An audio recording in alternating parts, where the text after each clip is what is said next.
नमस्कार दोस्तों, मैं मंगतराम, मैं दिल्ली से हूँ। मैं मानसिक रोगियों को ठीक करता हूँ और मानसिक रोगों के ऊपर कार्य कर रहा हूँ और इसके लिए मैं कई रोगियों को ठीक भी कर चुका हूँ।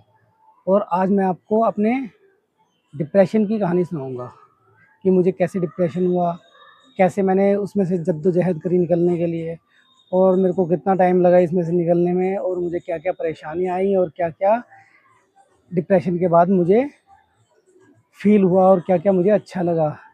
तो मैं आज आपको बताऊँगा कि डिप्रेशन एक ऐसी समस्या है, इसे बीमारी ना कहें, इसे कुछ ना कहें, इसे ये एक ऐसी समस्या है जो कि अगर आप इसके अंदर उलझे रहे तो पूरी ज़िंदगी उलझे रहेंगे। अगर इसमें से निकलने का आपने तरीका निकाल लिया, तो निकलने के बाद जो आपकी ज़िंदगी होगी ना, वो पहले वाली ज़िंदगी से बहुत ही ज़बरदस्त होगी, बहुत ही हसीन होगी, बहुत ही सुंदर होगी, बहुत ही समझदारी वाली ज़िंदगी होगी। तो मैं आज आपको ये बताऊँगा कि 28 फरवरी 2019 को मैं पूर्ण रूप से डिप्रेशन में चला गया था, जिसका मुझे उस वक़्त इतना ज़्यादा खामियाजा भुगतना पड़ा कि मैं मानसिक रोगी हो गया बहुत ज़बरदस्त। और मैं अपना जॉब छोड़ चुका था, अपने रिश्ते काफ़ी ख़राब कर चुका था। डिप्रेशन में आने के बाद की बात बता रहा हूँ मैं आपको। और ये डिप्रेशन मेरे को हुआ कैसे था कि एक दवाई ने मेरे माइंड में रिएक्शन कर दिया था, जो कि मुझे मेरे फ्रेंड ने कोई मल्टीनेशनल कंपनी की चैन सर्कल वाली दवाई दे दी थी, जिसको मैंने खा करके अपने मानसिक संतुलन थोड़ा-सा कई दिन के लिए थोड़े दिन के लिए खो दिया था। लेकिन उसके बाद मैं उसी के ऊपर सोचता रहा, सोचते-सोचते मैं 1 महीने बाद पूरी तरह से डिप्रेशन में चला गया था। और डिप्रेशन में जाने के बाद मुझे जो फ़ील हुआ था ना, वो आज तक की मेरे ख़्याल से सबसे गंदी ज़िंदगी है मेरे टाइम की। जो जिस दिन मैं डिप्रेशन में गया था 28 फरवरी 2019 को दोपहर 2 से 4 बजे के बीच मैं अपनी शॉप से रेस्ट करने के लिए आया था। और रेस्ट करने आया था और इस परेशानी से मैं कई दिन से गुज़र रहा था, लेकिन जो सीवियर डिप्रेशन हुआ था, उस दिन दोपहर में मुझे हुआ। सुबह मैंने दुकान खोली, ठीक-ठाक खोली जो, और वो जो परेशानी थी थोड़ी बहुत चल रही थी मेरे दिमाग में, लेकिन वो परेशानी मुझे नहीं पता था कि मेरे सबकॉन्शियस माइंड में बैठती चली जा रही है, मेरे अवचेतन मन में बैठती चली जा रही है, जिसका मुझे बहुत ज़्यादा नुकसान होगा। और उसको मैं सोचते-सोचते एक दिन फिर दोपहर में फिर उसके बारे में सोचते-सोचते सो गया। तो मैं जब उठने के लिए उठा, फिर दोबारा वही सोचने लगा, तो मैं सीवियर डिप्रेशन में ऐसा चला गया कि मुझे कुछ भी अच्छा नहीं लग रहा था। मुझे मेरी ज़िंदगी ऐसी लग रही थी कि ये ज़िंदगी इतनी नरक ज़िंदगी है। मैं उठा, मेरा पूरा घर इतना अजीब लगा कि मैं बहुत ही परेशान हो गया। मुझे अपने बीवी, अपने बच्चे, अपनी मम्मी-पापा, पापा तो नहीं, मम्मी, मुझे उस टाइम मम्मी और मेरे भाई-बहन जो भी थे, मुझे इतने बुरे लगने लगे, इतने अजीब लगने लगे कि मेरा उनसे मन नहीं करा बात करने का, कि मैं इन लोगों से बात करूं। मैं बहुत ही ज़्यादा परेशान हो गया। मैंने बड़ी मुश्किल से, पता नहीं कैसे करके, अपनी लंच के बाद अपनी शॉप खोली बड़ी मुश्किल से। लेकिन जो भी कस्टमर आ रहा मुझे अजीब लग रहा, मेरा मन ऐसा कर रहा कि उनको मारूं मैं।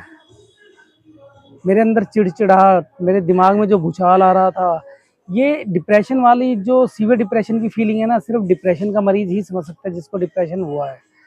बाकी जो नॉर्मल बंदा है उसे डिप्रेशन, नॉर्मली सैडनेस आ जाए वो एक अलग बात है। जो सीवियर डिप्रेशन है वो नॉर्मली डिप्रेशन वाले बंदे को, व्यक्ति को बिल्कुल भी समझ में नहीं आएगी। तो मैं इतना ज़्यादा परेशान हो गया कि तो मेरे से काम भी ना होए। मैं अपनी शॉप पे काम करने लगा, काम भी ना होए, मैं ज़बरदस्ती काम कर रहा हूँ, बहुत ज़बरदस्ती से काम कर रहा हूँ।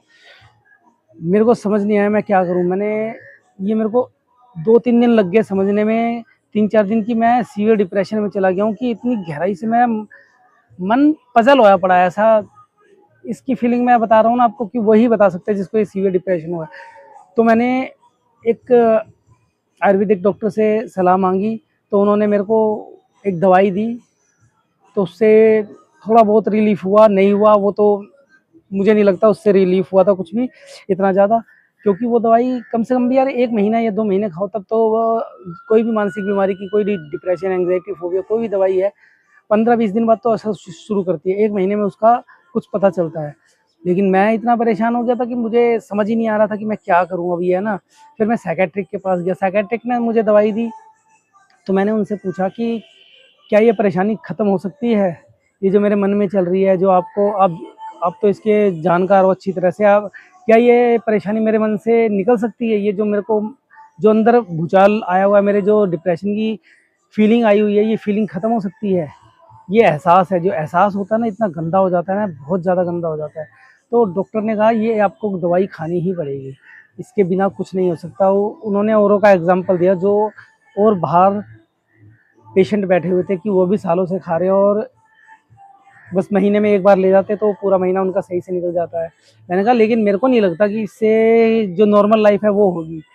डॉक्टर ने मेरे से सहमति जताई और बोला नॉर्मल लाइफ तो नहीं है, आप एकदम थोड़े शांत रहोगे, आपकी लाइफ थोड़ी सी अच्छी हो जाएगी, जो अब आप ये जी रहे हो ना उससे अच्छी हो जाएगी। तो मैंने कहा सर मेरे को इसमें से निकलना है तो मैं क्या करूँ? बोला नहीं बेटा, हमारे पास इसका इस दवाई के अलावा और कोई इलाज नहीं है। वो डॉक्टर एमडी थे और मैंने एमबीबीएस से भी पूछा वहीं पे, तो उन्होंने यही जवाब दिया कि आपको दवाई ही खानी पड़ेगी। वो सुनते बहुत अच्छा थे, हर चीज़ उनको 10 मिनट सुना लो 20 मिनट सुना लो वो सुनते थे अच्छी तरह से और उसके बाद वो दवाई लिखते थे। लेकिन मुझे उलझन भरी रही, मैं परेशान रहा। तो मैं मतलब कि अभी तो ये जो दवाई ली थी मैंने सरकारी हॉस्पिटल से ली थी, उसके बाद मैं दिल्ली के एक बड़े हॉस्पिटल में गया, उसका मैं नाम नहीं लेना चाहूँगा। वहाँ पे गया मैं, वहाँ पे मुझे डॉक्टर मिले एमबीबीएस, उनको मैंने अपनी सरकारी हॉस्पिटल की दवाई का स्लिप दिखाई, पर्चा दिखाया। तो मैंने बोला कि ये मेरे को ये दवाई दी है उन्होंने और मेरे को ना खाने से मतलब महीने बाद थोड़ा बहुत ठीक लग रहा है, लेकिन पूरी तरह से मैं नॉर्मल नहीं हो पा रहा। जो अब लगाओ कि नॉर्मल नहीं हो पा रहा और मेरे को ना ज़िंदगी ये वाली जीनी नहीं है। तो मैंने उनसे कहा कि सर आप मेरे को बता सकते हैं कि इसके अलावा कोई और इलाज है आपके पास? तो उन्होंने वो स्लिप देखी और बोला कि ये दवाई बहुत बढ़िया उन्होंने लिखी हुई है डॉक्टर ने, आपको ये दवाई ही खानी है और दवाई के अलावा और कोई इलाज नहीं है। मैं सर ऐसा तो है नहीं कि नहीं किसी बीमारी का पूर्ण रूप से इलाज ना हो। बोला अगर आप वो डॉक्टर बोला कि अगर आपकी एक गोली खाने से ज़िंदगी ठीक होती है तो आपको क्या दिक्कत है? मैंने कहा सर नॉर्मली नहीं हो रही ना, नॉर्मल जो हो रही है, जो अजीब सा फीलिंग आ रही है ना काम करने का, दवाई खाने के बाद भी काम करने का मन नहीं कर रहा, कुछ नहीं कर रहा। डॉक्टर बोला हमारे पास इसके अलावा इलाज नहीं है कुछ भी। मैंने कहा सर ठीक तो होते होंगे। वो फिर मेरी ज़्यादा बातों से, सरकारी डॉक्टर तो अच्छे से सुन रहे थे, लेकिन जो प्राइवेट डॉक्टर था जिसने 2000 फीस ली थी वो तो ऐसे चिड़चिड़ा गया जैसे कि पता नहीं मैंने उससे क्या मांग लिया। वो बोला कि नहीं, हमारे पास इसके अलावा इलाज नहीं है और आपको अगर ज़्यादा ही लग रहा है तो आप ढूंढो। मैंने कहा सर शायद है योगा वगैरह में। तो कह रहे आप योगा करो जो मर्जी करो आप। मैंने कहा यूट्यूब से कुछ मदद मिल जाए आप बताओ। तो बोला आप यूट्यूब छानो। मैंने उनको फिर दीपिका पादुकोण का उदाहरण दिया क्योंकि उससे पहले निकल चुकी थी, फिर कपिल शर्मा का। बोले जाओ उनके जितना ट्रीटमेंट लो जो वो ले रहे हैं। मैंने कहा ऐसा तो है नहीं कि एक अमीर आदमी जिंदा रह सकता है और एक गरीब आदमी जिसके पास उतना पैसा नहीं है वो इसमें से नहीं निकल सकता। तो डॉक्टर ने चिढ़ चिढ़ते हुए मुझसे कहा कि हमारे पास इसके अलावा और कोई इलाज नहीं है। तो मैंने उस डॉक्टर को कहा सर इलाज तो है लेकिन मैं निकल के दिखाऊंगा आपको। बोला जाओ निकल के दिखाओ। मैंने कहा सर मैं 1 साल बाद आपके पास आऊँगा और निकल के दिखाऊंगा मैं आपको। तो मैं वहाँ से आ गया और मैं आ तो गया लेकिन मेरी परेशानी वहीं की वहीं, मैं परेशान हूँ। एक नॉर्मल आदमी की तरह मैं उनको चैलेंज दे आया, लेकिन मेरे को पता है कि मेरे अंदर क्या परेशानी चल रही है। मेरे को खुद को पता है कि ये परेशानी से निकलना इतना आसान काम नहीं है। मैंने फिर दवाइयाँ अपनी मेडिसिन शुरू कर दी, मेडिसिन शुरू करी, लेकिन मेडिसिन भी मैं अधूरी ही खाता था। लेकिन जब मैंने प्रॉपर मेडिसिन खाई ना तो थोड़ी बहुत स्टेबिलिटी आई, थोड़ी बहुत, उतनी नहीं आ पाई। फिर धीरे धीरे करके मैं इतना चिड़चिड़ा होता गया, मैं इलाज लेने दिल्ली से बाहर भी जाने लगा। मैं बाहर भी गया, 15-15 दिन रह गया, लेकिन जो यूट्यूब से मैं देख देख के जाता था वो सब फ्रॉड थे। फ्रॉड यानी कि फ्रॉड नहीं थे, उनके पास जो यूट्यूब पे ज्ञान देते थे वही ज्ञान उनके पास था, उसके अलावा वो और कुछ करवाते ही नहीं थे। तो मुझे बड़ी अचंभा हुआ। फिर मैंने थोड़ी रामदेव बाबा जी की और एक दो और संत है उनकी वीडियो देखी, तो उन्होंने योगा वगैरह प्राणायाम वगैरह बताया। तो मैं और कुछ मोटिवेशनल वीडियो देखी, उन्होंने कहा अपनी सोच पे ध्यान रखो, और कुछ मैंने इधर उधर से इकट्ठा करके कई चीज़ें करी। लेकिन फिर भी मैं क्यों कंटिन्यूटी नहीं ला पा रहा था अपने काम में ना, मैं अपने काम में कंटिन्यूटी नहीं ला पा रहा था। थोड़े दिन करता था, नहीं ठीक होता था, परेशान होकर के छोड़ देता, सब बकवास है, सब ये है, सब वो है करके छोड़ देता था मैं। तो फिर मैंने धीरे धीरे करके इतना परेशान हो गया कि अपनी शॉप छोड़ दी। शॉप छोड़ दी, बिल्कुल ही बेरोज़गार हो गया मैं। अब शॉप मैंने किसी को रेंट पे दी, उस रेंट से मेरा सिर्फ रोटी पानी चल रहा था, घर का खाना पानी चल रहा था। तो मैं अपना फिर अपने ऊपर वर्क करने लगा। तो उसी दौरान 2020 में लॉकडाउन लग गया। तो मुझे घर पे पूरा पूरा दिन, बाहर जा नहीं सकते थे, तो मैं घर पे अपने पूरा पूरा दिन और छत पे अपने मॉर्निंग में ही उठ जाता था। कई बार तो ऐसा होता था कि नींद आ रही है तो बहुत ज़्यादा आ रही है, और कई बार नींद नहीं आ रही तो कई दिनों की उड़ी हुई है नींद। तो जब नींद उड़ी हुई होती थी, मैं मॉर्निंग में ही सुबह सुबह सुबह एकदम छत पे आकर के अपने प्राणायाम करता था, अपनी डीप ब्रीदिंग करता था, अपनी सांसों पे ध्यान देता था, अनुलोम विलोम करता था, मैं भ्रामरी करता था, जितने प्राणायाम है मैं सब करता था। और अपनी सांसों पे तो बहुत ज़्यादा ध्यान देता था, क्योंकि मैंने कई वीडियो में कईयों के कमेंट पढ़े थे कि ये करो तो मैं ठीक हो गया, मैं भी ठीक हो गया। लेकिन मैं उन कमेंटों को सच, वो जो कमेंट करते थे लोग, उनको सच नहीं मान पाता था। लेकिन फिर भी मैं उनके कमेंट को ना, एक बार ये सोचता था इनको क्या फ़ायदा, ये कमेंट ऐसे लिख रहे हैं कि मैं ठीक हो गया। तो मैं उनके कमेंट्स के ऊपर ही जैसे जैसे वो बताते वो चीज़ें करने लगा। लेकिन क्योंकि मैंने आपको बताया कंटिन्यूटी नहीं कर पाता था, इसलिए मेरे को फिर मैं बार बार धराशायी होकर गिर जाता था। तो फिर मैंने दुकान छोड़ने के 3-4 महीने बाद ठाना कि अब मेरे को कंटिन्यू इसी में करना है। मैंने जो करना है, अपना एक रूटीन बनाना है, उस रूटीन से चलना है। और मेरे मन में आया कि डिप्रेशन यानी कि मेरा दुश्मन है, जो मेरे को परेशान कर रहा है बहुत ज़्यादा। जो आपको परेशान करे आपका दुश्मन होता है। तो मैंने ये सोचा कि ये जो डिप्रेशन है, जो मेरा दुश्मन है, इसे मुझे हराना है। और आपने अगर अपने दुश्मन को हराना है तो उसे चारों तरफ से घेर के मारना पड़ता है। तो मेरे को डिप्रेशन को चारों तरफ से कैसे घेरना था, मुझे पहले तो मेडिसिन लेनी थी अपनी स्टेबिलिटी के लिए थोड़ी सी। दूसरा, अपना खान पान पे ध्यान देना था, डाइट पे।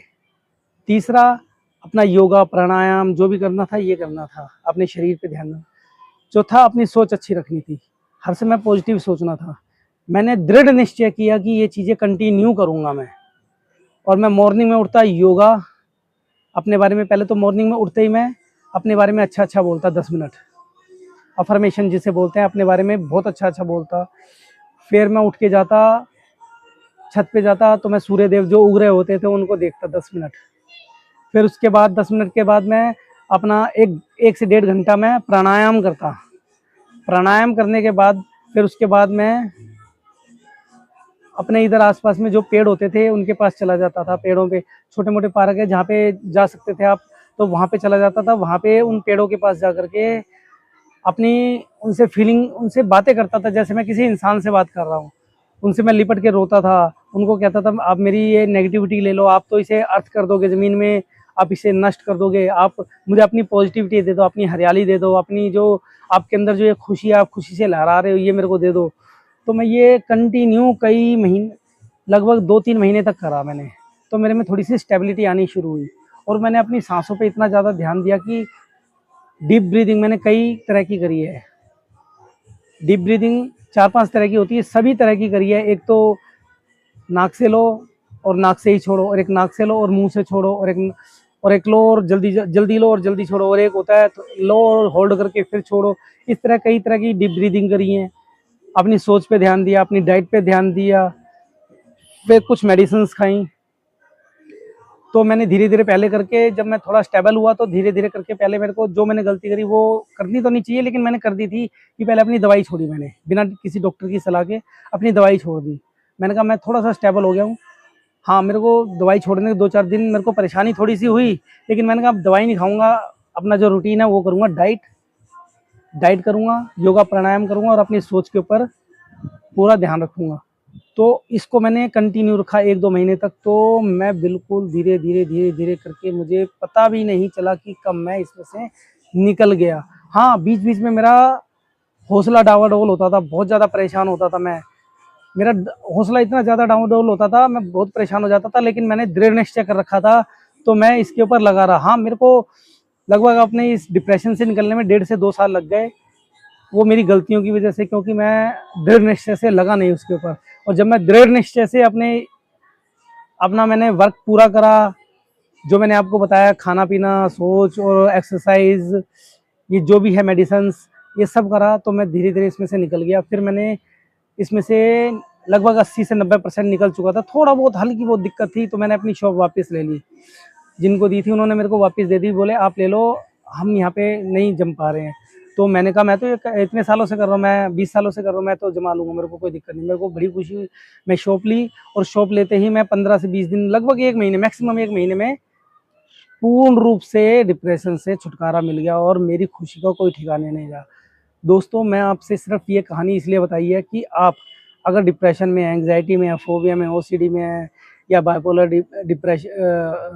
में है, तो आप अपना एक दृढ़ निश्चय और एक रूटीन बनाएं। हाँ, आपसे एक बात कहूँगा कि आप जॉब बिल्कुल भी ना छोड़ें। अगर आप कोई काम करते हैं वह बिल्कुल भी ना छोड़ें, उसी दौरान वह काम करें। आप जितनी ज़्यादा मेहनत करेंगे, आप जॉब भी करेंगे और ये मेहनत भी करेंगे, आप जॉब के टाइम पे भी अगर आपको 2-3 मिनट अगर मिलते हैं तो आप अपनी सांसों पे ध्यान दे सकते हो। डीप ब्रीथिंग 1 मिनट के लिए कर लो सिर्फ।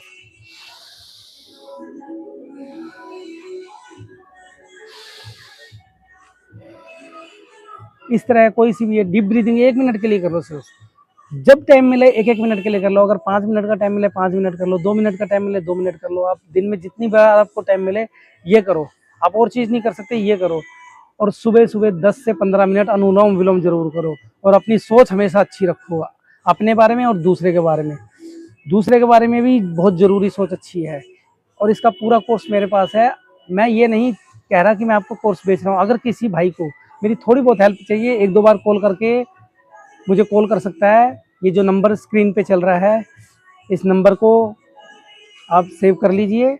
और कभी भी आपको किसी को परेशानी है तो मुझे एक कॉल कर सकते हैं। एक कॉल के, हाँ, एक कॉल का तो मैं आपको जवाब दे दूंगा। 5-10 मिनट आपसे बात करके आपको थोड़ा आपको बता दूंगा कैसे कैसे करना है। उससे आपको रिलीफ मिलेगा अगर आपने मेरी बातें मानी। और अगर किसी को ट्रीटमेंट लेना है या रेगुलर बात करनी है तो उसके मैं चार्जेस लेता हूँ, वो आपको देने पड़ेंगे। और अगर वो भी नहीं करना आपने, कोई दिक्कत नहीं है। आप सिर्फ जो मैं बताता हूँ, आप मेरी वीडियो देखिए और जो मैं आपको बता रहा हूँ वो करते रहिए, आप ठीक हो जाएंगे। हाँ, अगर आपको सहारे की ज़रूरत है तो सहारे के लिए आप मेरे ये फ़ोन नंबर सेव करके मुझसे कॉल कर सकते हैं। और मेरे बस अब मेरी यही कहानी इतनी है, तो मैं निकल चुका था इसमें से। तो मैं आपसे सिर्फ एक ही बात चाहता हूँ कि आप ये मेरा चैनल है सब्सक्राइब कर दीजिए और ये बेल आइकॉन दबा दीजिए और मेरी वीडियो को लाइक कर दीजिए और शेयर कर दीजिए। धन्यवाद दोस्तों। भगवान आपको खुश रखे, सदा खुश रखे।